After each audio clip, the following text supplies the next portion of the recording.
Presidente da República condecora Jemen com medalha de mérito no certificado de apreciação. Grupo de Média Nacional, Jemen. Presidente da República Ramos Horta Quintana condecora Grupo Média Nacional no meio de Siracelo, também recebe serviços no Jemen durante a visita Papa Francisco Nian Ia Timor-Leste. Ia Ninia discurso se festado aprecia serviço medianian e a visita papal e a Laurencia tolerança sem ida fulan setembro né.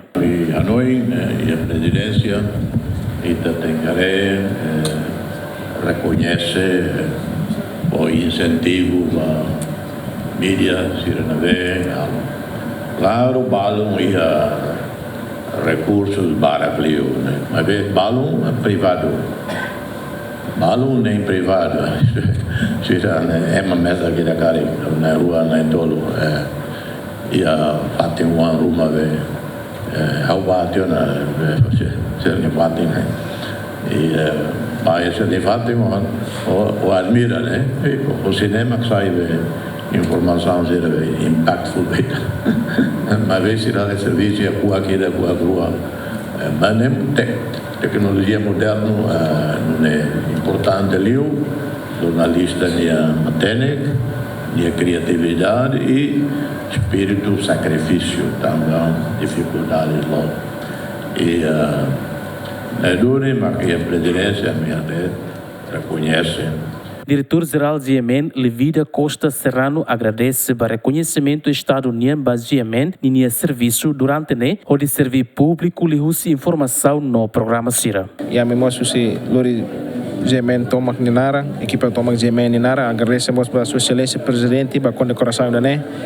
E assim está tendo condecoração da NEMOS, e está retamos los de meida na rua, mas também equipa Tomak Jemen em serviço, sacrifício, mas e estamos beleza condecoração, né? E nós lá lua to agradecemos confiança o se harena em Sira e Jemenian e Railaran e Railiur ba confiança né agradece tebes espera kata o condecoração né nós motiva litang ami Jemen ato halu serviço de litang e halu buat barak e itinerário né.